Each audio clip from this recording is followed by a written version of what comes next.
Agora esta chamada está sendo gravada. Boa noite a todos.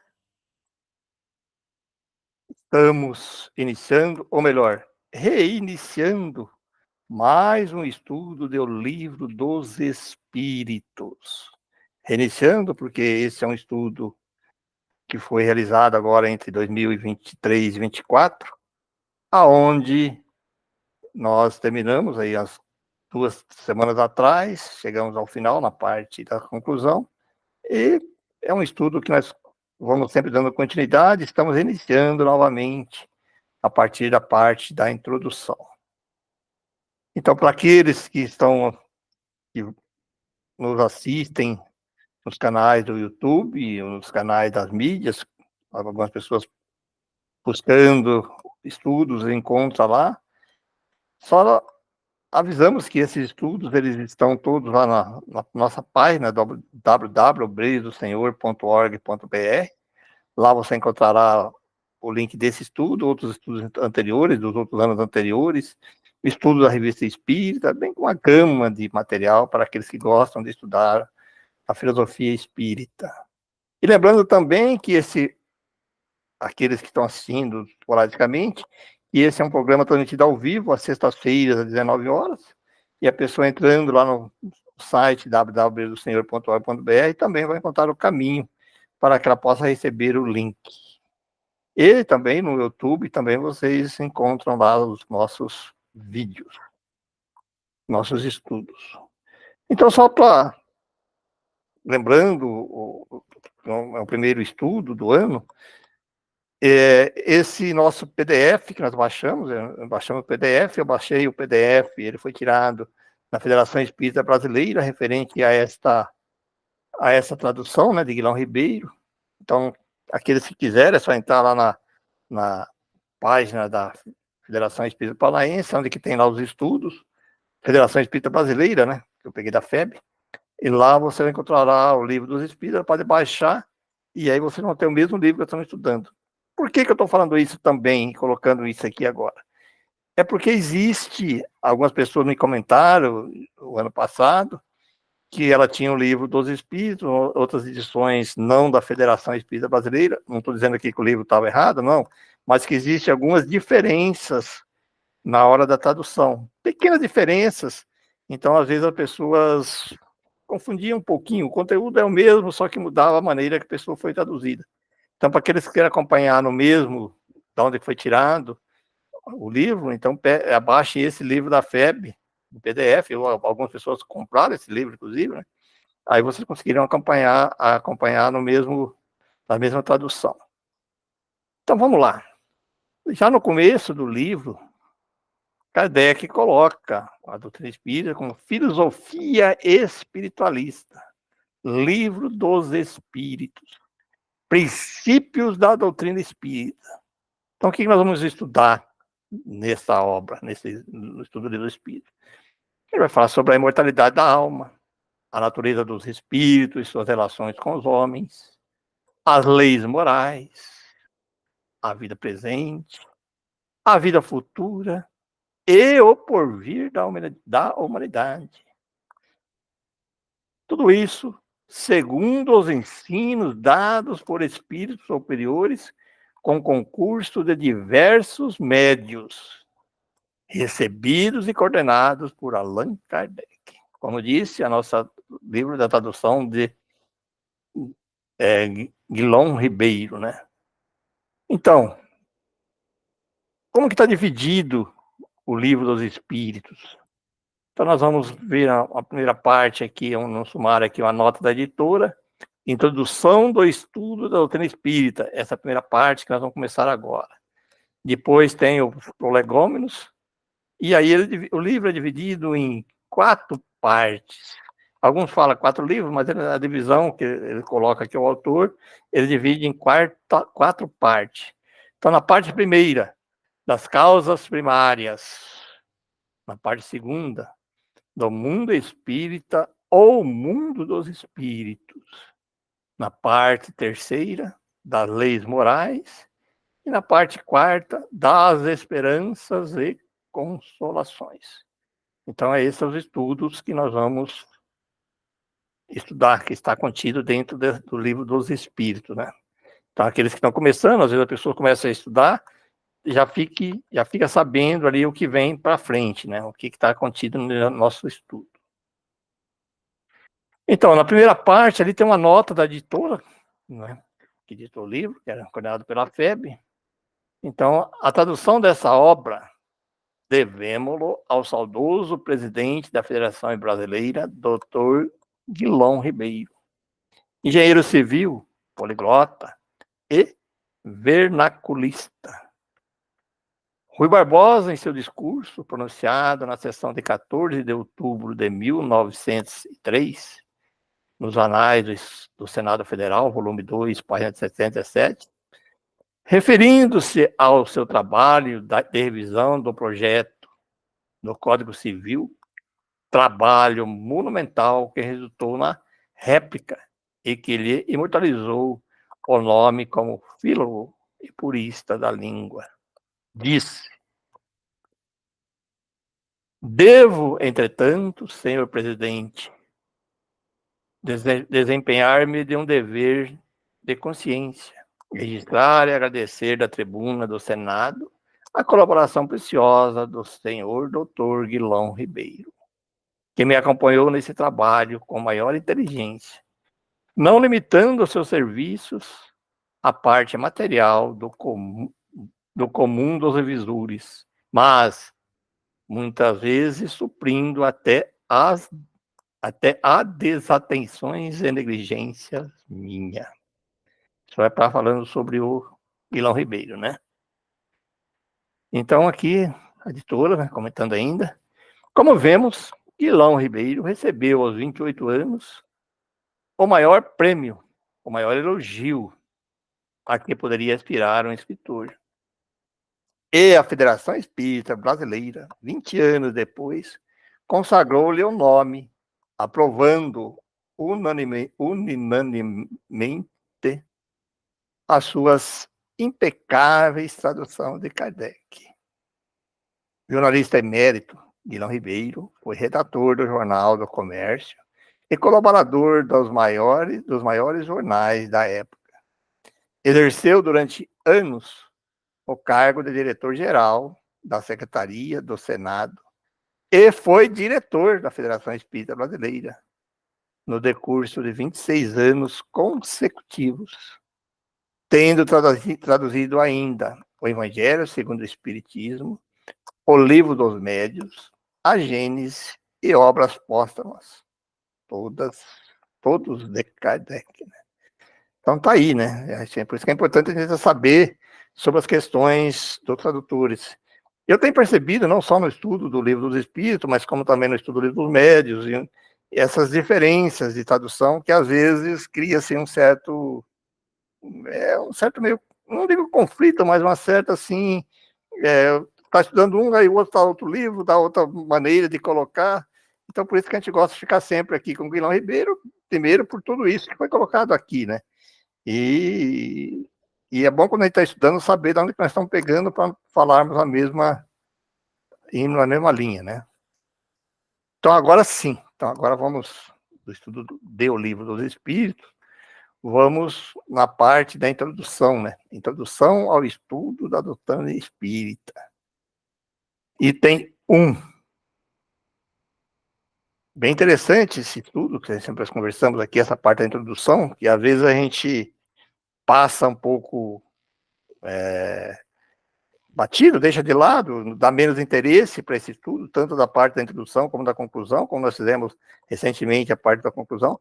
São coisas fantásticas para quem quer realmente se aprofundar e estudar a filosofia espírita. Né?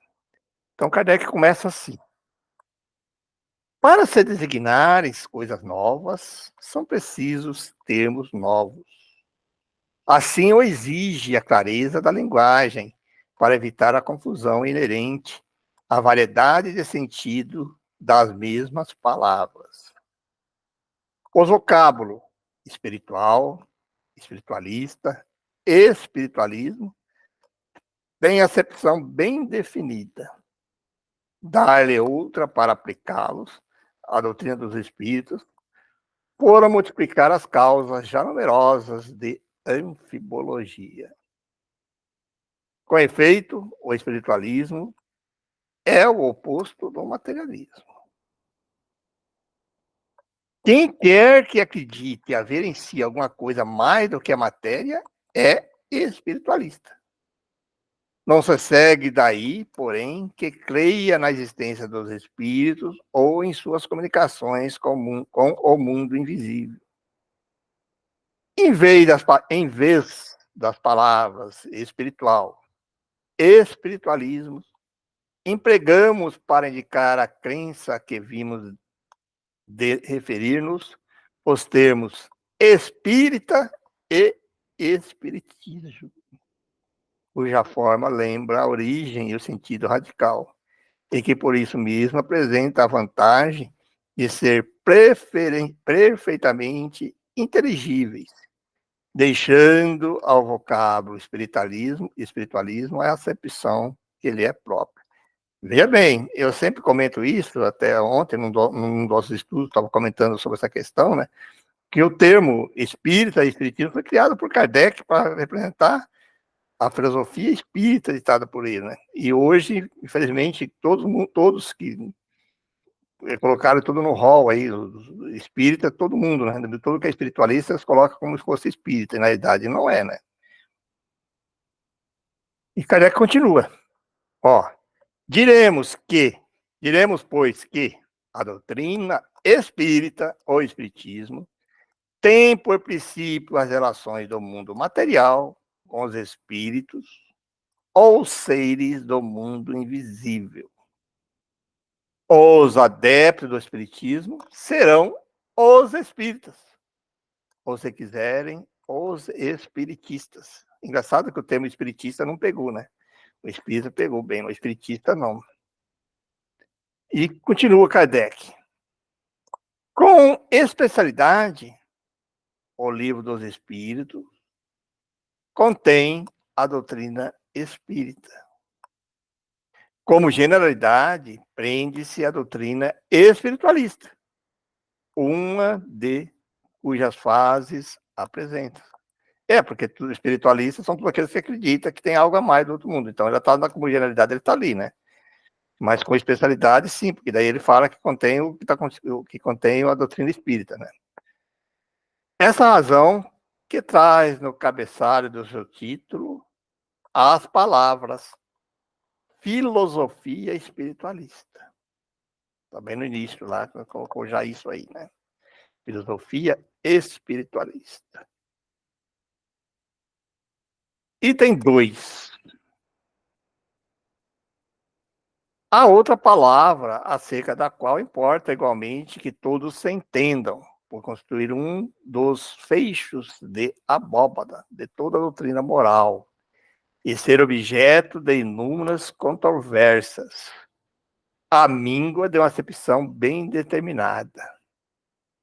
É a palavra alma.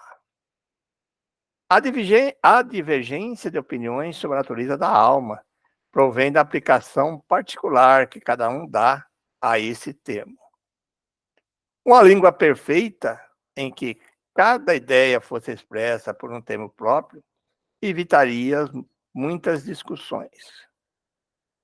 Com uma palavra para cada coisa, todos se entenderiam.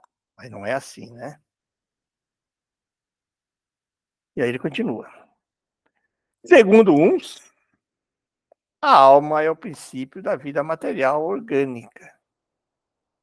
Não tem existência própria e se aniquila com a vida. É o materialismo puro. Nesse sentido e por comparação, diz-se do instrumento rachado, que nenhum som mais emite. Não tem alma. De conformidade com essa opinião, a alma seria o efeito, não a causa. Pensam outros que a alma é o princípio da inteligência, agente universal do qual cada ser absorve uma certa porção. Segundo esses, Não haveria em todo o universo senão uma só alma a distribuir as centelhas pelos diversos seres inteligentes durante a vida destes, voltando cada centelha, mortos ou seres à fonte comum, a se confundir com o todo, como os gatos e os rios voltam ao mar de onde saíram.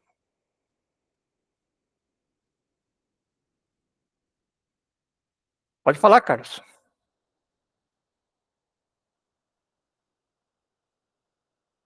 Gostaria de fazer um comentário? Tá, então vamos continuando. Essa opinião difere da precedente, em que, nessa hipótese, não há em nós somente matéria,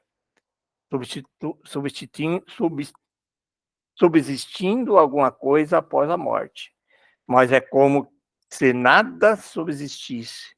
Porquanto, destituídos da individualidade, não mais teríamos consciência de nós mesmos. Dentro dessa opinião, a alma universal seria Deus, e cada um fragmento da divindade. Simples variante do pateísmo. Então, aqui o Kardec vai colocando todas essas linhas de pensamento, né, para nós podermos nos situar aí dentro do conceito espírita, né? E aí, continua. Segundo outros, finalmente, a alma é um ser moral, distinto, independente da matéria, e que conserva sua individualidade após a morte. Esta acepção é, sem contradita, a mais geral, porque debaixo de um nome ou de outro, a ideia desse ser que sobrevive ao corpo se encontra no estado de crença instintiva, não derivada de ensino entre todos os povos, qualquer que seja o grau de civilização de cada um. Essa doutrina, segundo a qual a alma é causa e não efeito, é dos espiritualistas.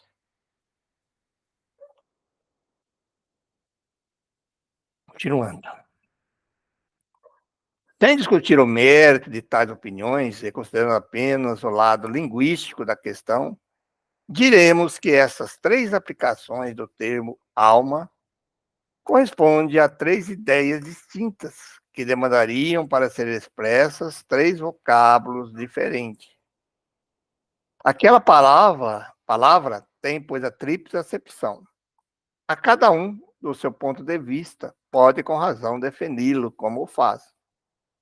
O mal está em a língua dispor somente de uma palavra para exprimir três ideias.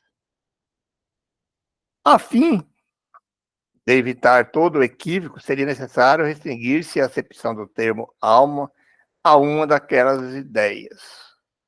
A escolha é indiferente. O que se faz mister é o entendimento entre todos, reduzindo seu problema a uma simples questão de convenção. Julgamos mais lógico tomá-lo na sua acepção vulgar. Por isso chamamos alma ao ser imaterial, individual, que em nós reside e sobrevive ao corpo. Mesmo quando esse ser não existisse, não passasse de produto da imaginação, ainda assim seria preciso um termo para designá-lo.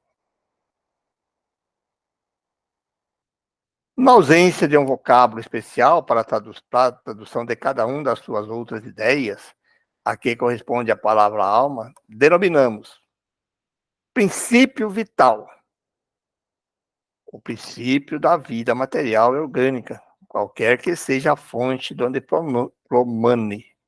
Princípio esse comum a todos os seres vivos, desde as plantas até o homem, pois que pode haver vida com exclusão da faculdade de pensar. O princípio vital é coisa distinta e independente.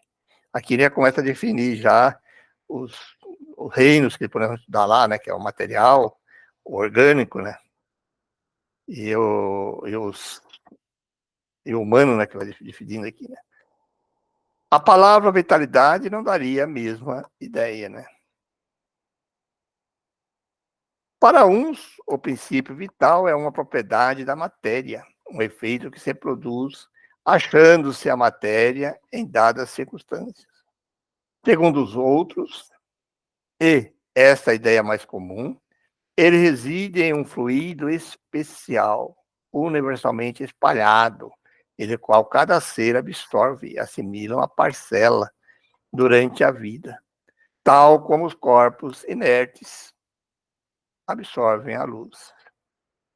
Essa seria, então, o fluido vital, que, na opinião de alguns, em nada difere do fluido elétrico animalizado, ao qual também se dão os nomes de fluido magnético, fluido nervoso, etc.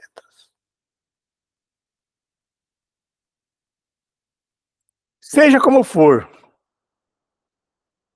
um fato há que ninguém ousaria contestar, pois que resulta da observação, é que os seres orgânicos têm em si uma força íntima que determina o fenômeno da vida, enquanto essa força existe. Que a vida material é comum a todos os seres orgânicos e independe da inteligência e do pensamento. Que a inteligência e o pensamento são faculdades próprias de certas espécies orgânicas. Finalmente, que entre as espécies orgânicas dotadas de inteligência e de pensamento, há uma adotada de um senso moral especial que dá incontestável superioridade sobre as outras, a espécie humana. Aí já ficou bem definido essas três partes, né? Então, existe as plantas, né, que ele coloca ali na primeira parte ali. Existe os animais, né? A independência da inteligência orgânica, que a inteligência e o pensamento são faculdades próprias de certas espécies orgânicas. Quer dizer, que a vida material comum a todos os seres orgânicos, independente da inteligência e do pensamento. Quer dizer, ela tem até uma certa funcionamento, né? E depois ele coloca ali a humana, que a diferença da humana é o senso moral especial. Quer dizer, a diferença do homem para o animal está na questão moral, né? Do senso moral. Concebe-se que cada uma acepção múltipla, o termo alma não exclui o materialismo, nem o panteísmo. O próprio espiritualismo pode entender a alma de acordo com uma ou outras das duas primeiras definições, sem prejuízo do ser material e imaterial distinto, que então dará o nome qualquer. Assim, aquela palavra não representa uma opinião, é um proteu, que cada um ajeita a seu bel prazer. Daí tantas disputas intermináveis, né?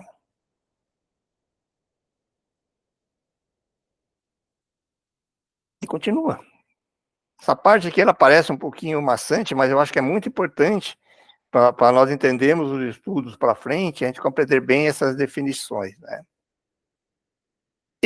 Evitar-se-ia igualmente a confusão, mesmo usando-se do termo alma nos três casos, desde que se acrescentasse um qualificativo especificando o ponto de vista que se está colocado, ou a aplicação que se faz à palavra.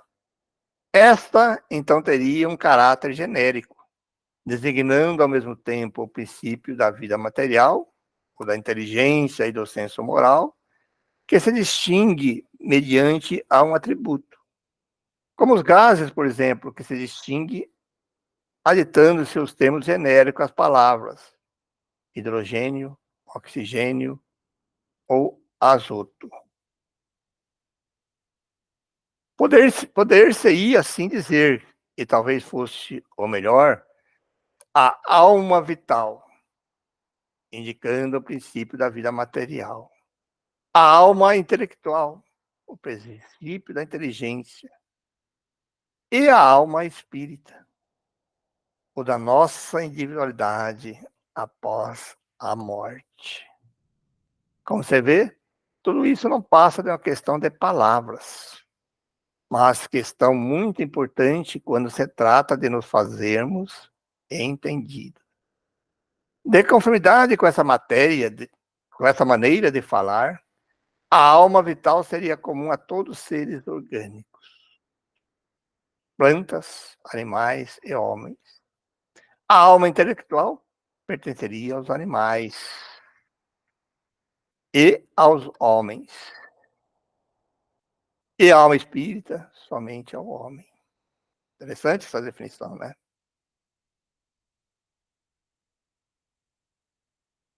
Julgamos dever insistir nessas explicações, pela razão de que a doutrina espírita reposa naturalmente sobre a existência em nós de um ser independente da matéria e que sobrevive ao corpo.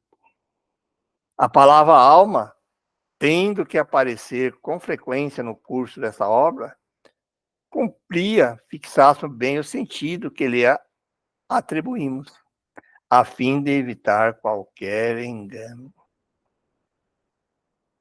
Passemos agora ao objetivo principal dessa instrução preliminar. Item terceiro. Como tudo que constitui novidade, a doutrina espírita conta adeptos e contraditores. Vamos tentar responder algumas das objeções destes últimos, examinando o valor dos motivos em que se apoiam, sem alimentarmos, todavia, a pretensão de convencer a todos, pois muitos há que creem ter sido a luz feita exclusivamente para eles. Dirigimos-nos aos de boa fé, aos que nos trazem aos que não trazem ideias preconcebidas ou decididamente firmadas contra tudo e todos, aos que sinceramente desejam instruir-se, eles demonstraremos que a maior parte das objeções opostas à doutrina promanam da incompleta observação dos fatos e de juízo leviano e precipitadamente formado.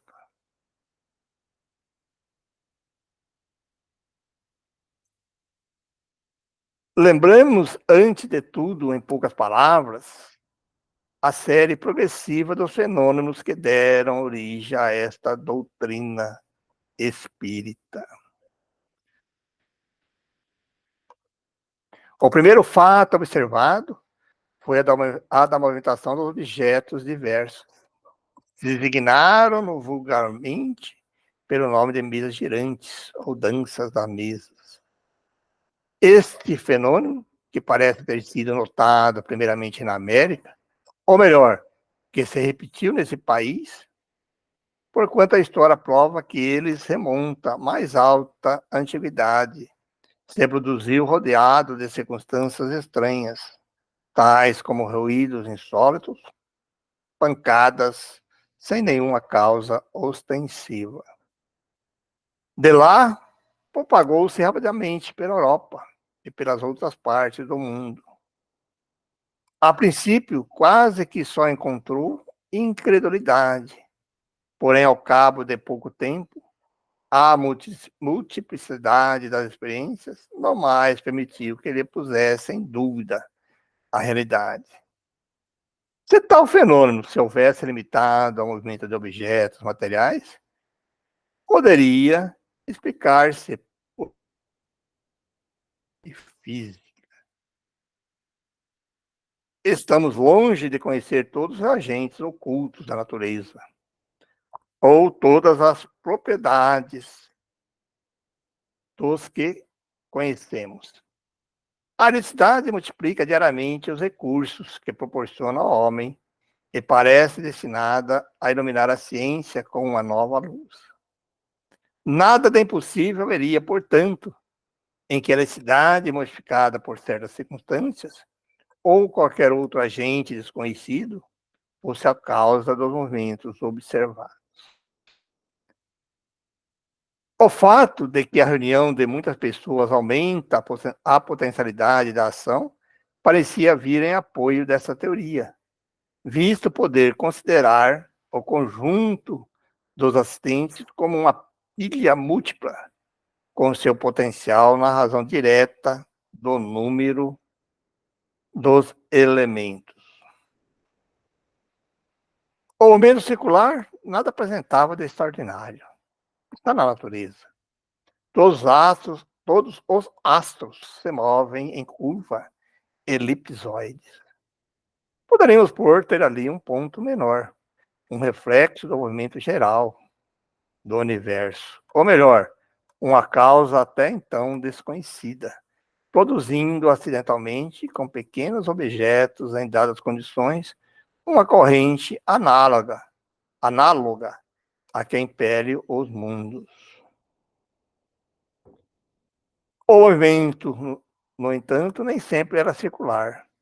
Muitas vezes era brusco e desordenado, sendo o objeto violentamente sacudido, deribado, levado numa direção qualquer e, contrariamente a toda a lei da estática, levantando e mantido em suspensão. Ainda que nada havia que se não pudesse explicar pela ação de um agente físico invisível. Não vemos a eletricidade deitar por terra edifícios, desraigar árvores, atirar longe os mais pesados corpos, atraí-los, repeli-los? Os ruídos insólitos, as pancadas, ainda que não fosse um dos efeitos ordinários da dilatação da madeira ou de qualquer outra causa acidental, podiam muito bem ser produzidos por acumulação de um fluido oculto. A eletricidade não produz formidáveis ruídos? Até aí, como se vê, tudo pode caber no domínio dos fatos puramente físicos e fisiológicos. Sem sair desse âmbito de ideias, já ali havia, no entanto, matéria para estudos sérios e dignos de prender a atenção dos sábios. Por que assim não aconteceu? É penoso dizê-lo, mas o fato deriva de causas que provam, entre mil outros semelhantes, a leviandade do espírito humano, a vulgaridade do objeto principal que serviu de base às primeiras experiências, não foi alheia à indiferença dos sábios. Que influência não tem tido, muitas vezes, uma palavra sobre as coisas mais graves. E até hoje é assim, né? Sem entenderem que o movimento podia ser impresso a um objeto qualquer, a ideia das mesas prevaleceu sem dúvida, por ser objeto mais cômodo e porque a roda de uma mesa, muitos mais naturalmente do que em torno de qualquer outro móvel, se sentam diversas pessoas. Ora, os homens superiores são com frequências tão pueris que não há como ter por impossível que certos espíritos da escola haja considerado deprimente ocupar-se com o que comissionaram chamar danças das mesas. É mesmo provável que seu fenômeno observado por Galvani ou fora por homens vulgares e ficasse caracterizado por um nome burlesco, ainda estaria relegado a fazer companhia, né, companhia, a varinha mágica. Qual, com efeito, o sábio que não houvera julgado uma indignidade de ocupar-se com a dança das anjas? Você vem do Galvani lá, né? Alguns, entretanto, muito modestos para convirem, e que bem poderia dar-se se não lhes ter ainda a natureza dito a última palavra, quiseram ver para a tranquilidade de suas consciências. Mas aconteceu que o fenômeno nem sempre lhe correspondeu à expectativa, e de fato, não, de, do fato de não se haver produzido constantemente conforme a vontade deles e segundo a maneira de que se comportarem, na experiência concluíram pela negativa. Malgrado, porém, o que decretaram as mesas, pois que há mesas, continua a girar, e podemos dizer, como Galileu, todas elas se movem. Isso aí, aí os cientistas na época, né, quiseram estudar, e isso acontece até hoje com o fenômeno espírita. Aí eles queriam estudar, marcava o horário, a hora, ele preparava tudo e não acontecia nada, né? Porque aí dependia do médium, dependia de outras questões, né? E nesse ponto que ele está dizendo, né? E aí o pessoal abandonaram, deixar para lá, falou, isso aí não adianta. Não adianta nós prosseguir nos nossos estudos. E isso acontece até hoje, né? Com os fenômenos espíritas, né?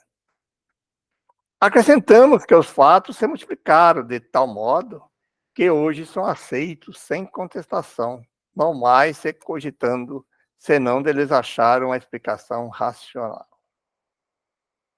Quanto à realidade do fenômeno, poderia ser induzir alguma coisa das circunstâncias, de ele não se produzir de modo sempre idêntico, conforme a vontade e a exigência do observador?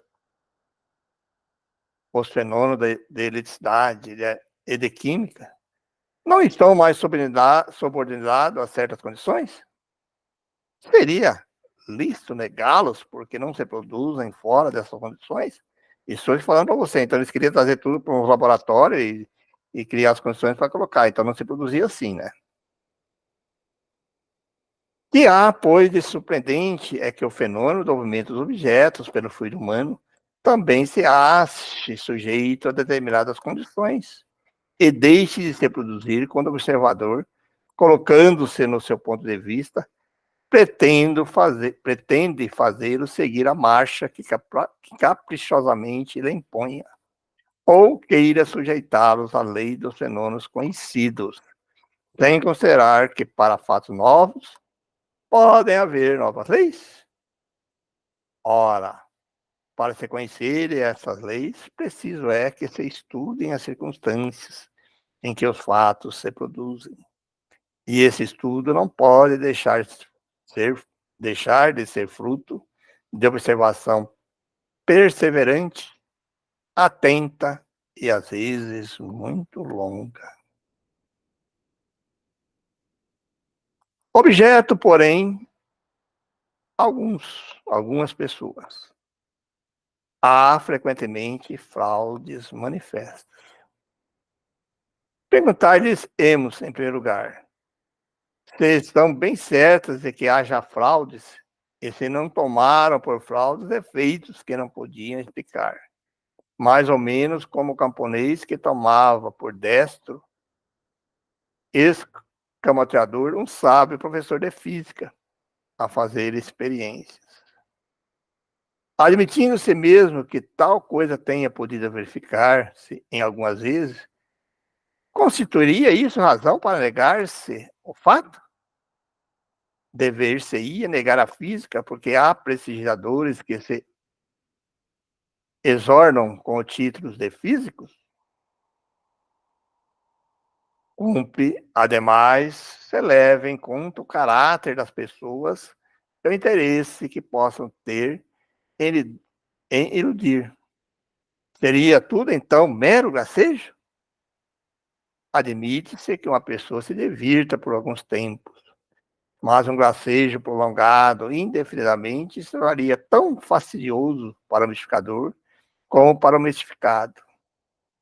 Acresce que uma mistificação que se propaga de um extremo a outro do mundo, e por entre as mais austeras e veneráveis carecidas de personalidade, alguma coisa há, com certeza, tão extraordinária, pelo menos, quanto o próprio fenômeno.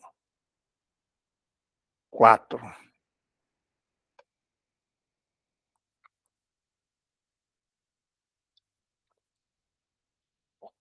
Se os fenômenos,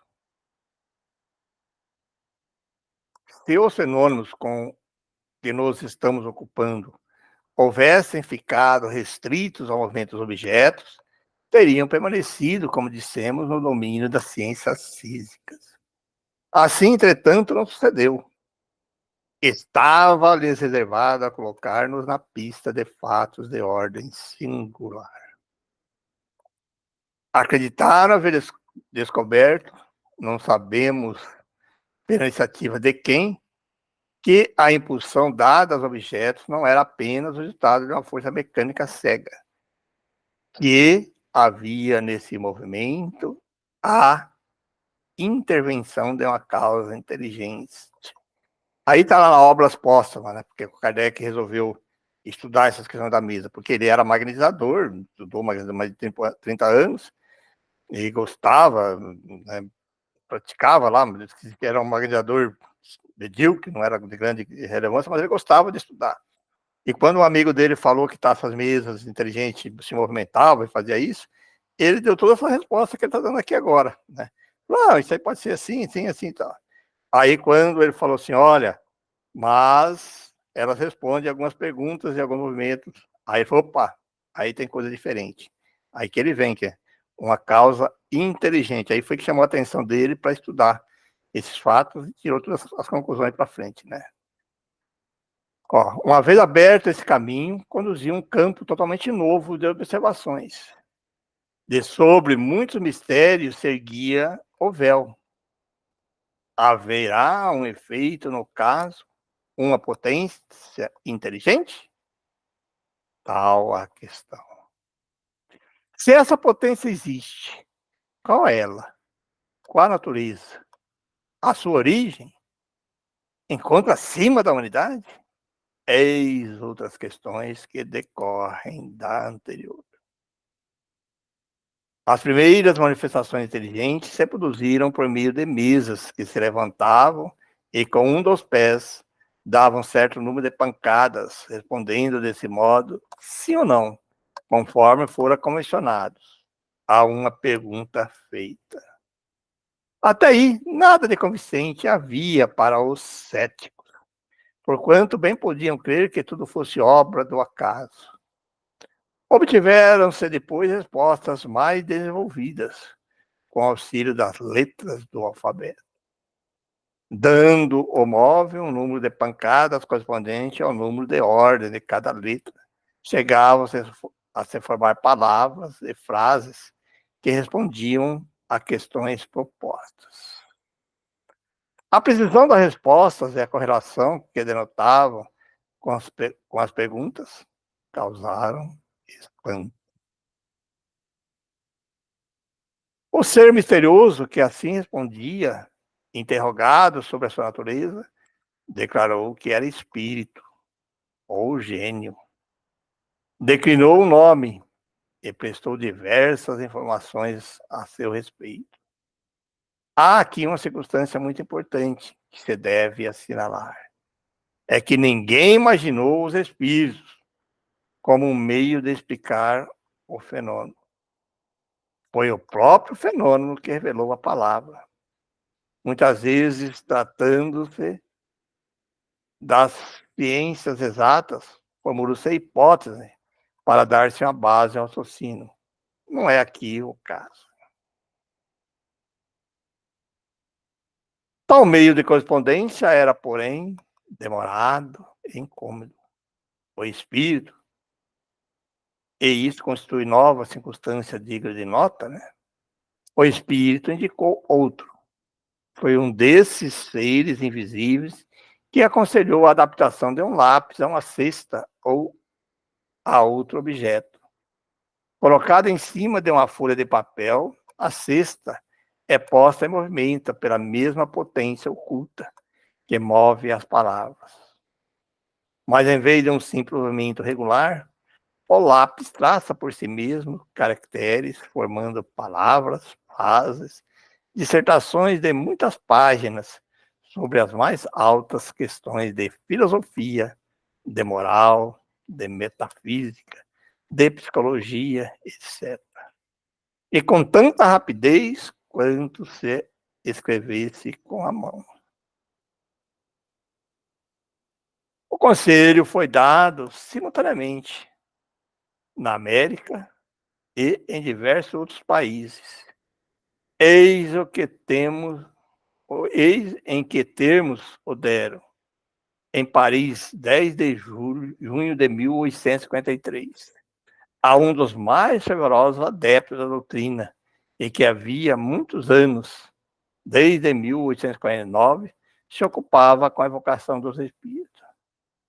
Vá buscar, aí o espírito falando, né, entre aspas aqui, vá buscar no aposento ao seu lado a cestinha, amarra-lhe um lápis, coloca-a sobre o papel, põe-lhe os teus dedos sobre a borda.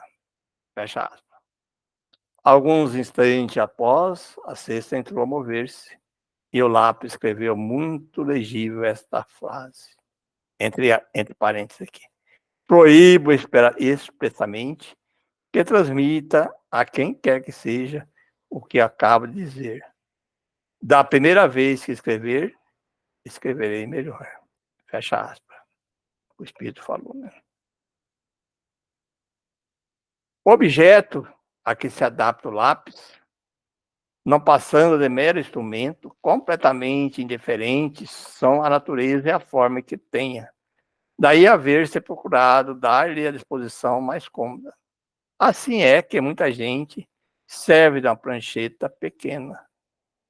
A cesta ou prancheta só pode ser postas em movimento debaixo da influência de certas pessoas dotadas para isso de um poder especial, as quais se designam pelo nome de médiuns, isto é, meios ou intermediário entre os espíritos e os homens. As condições que dão esse poder resultam das causas, ao mesmo tempo físicas e morais, ainda imperfeitamente conhecidas, porquanto há médios de todas as idades, de ambos os sexos, em todos os graus de desenvolvimento intelectual. E todavia, uma faculdade que que desenvolve pelo exercício. Bom, pessoal, no próximo estudo nós continuaremos um pouquinho mais sobre esse tema, está ficando um pouquinho mais interessante. Isso é apenas a parte da introdução, né? Bacana, né? A gente conhecer as questões de como foi criado o espiritismo, a filosofia espírita, né? Então agora está aberto aí, as pessoas que quiserem comentar alguma coisa, fazer algum comentário, fazer alguma pergunta, está liberado. Temos alguns minutinhos, né? Aquela parte dos animais lá que a gente comentou, isso que o senhor leu ali, os animais é que tem uma centelha, quer dizer, tem um montante de centelha, cada animal que nasce pega um pedaço daquele lá, que parece que é o item segundo, né? Segundo item lá da... Veja bem, ali quando ele falou da questão da alma e falou do fluido vital, ele referiu-se aos animais que têm uma certa inteligência, mas eles têm uma certa individualidade.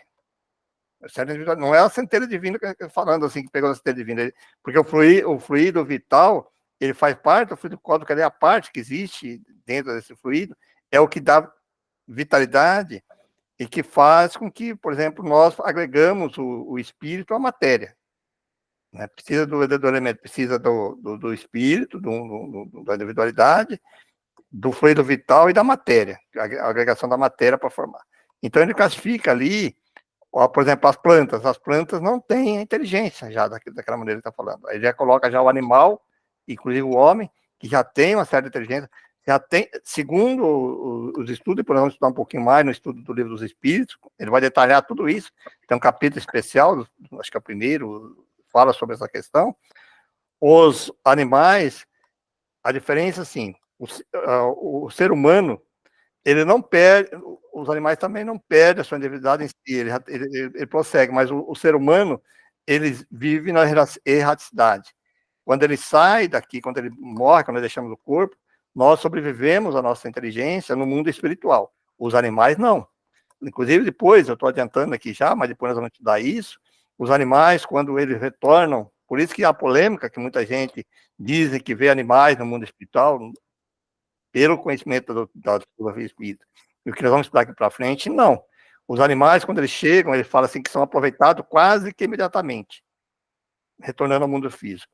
Aí, essas experiências ainda, para ele chegar ao humano, que ele fala o senso moral, ele vai reencarnando em vários tipos de animais, mas ele vai preservando aquela mesma individualidade. Ele traz, aí nós não sabemos ainda, foge do nosso conhecimento, quando muda para o ser humano, né? Porque daí ele vem nesse processo de crescimento, aí chega o ser humano que tem o senso moral.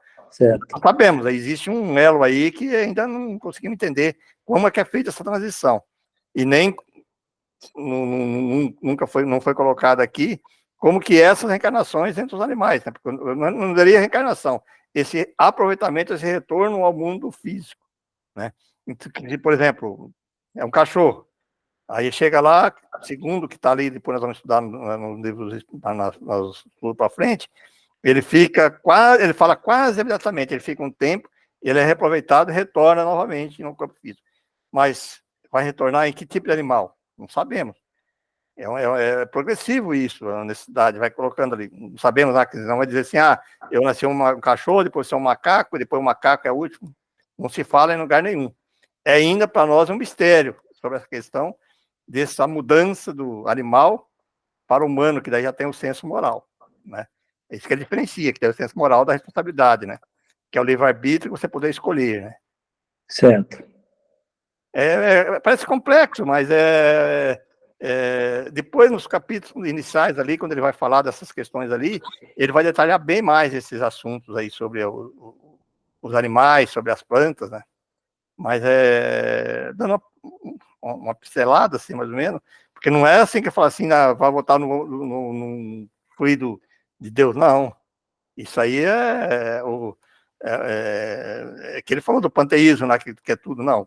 E já existe uma certa individualidade, né? Mas a questão de saber como que é o processo evolutivo disso, que nós ainda é um mistério para nós, né?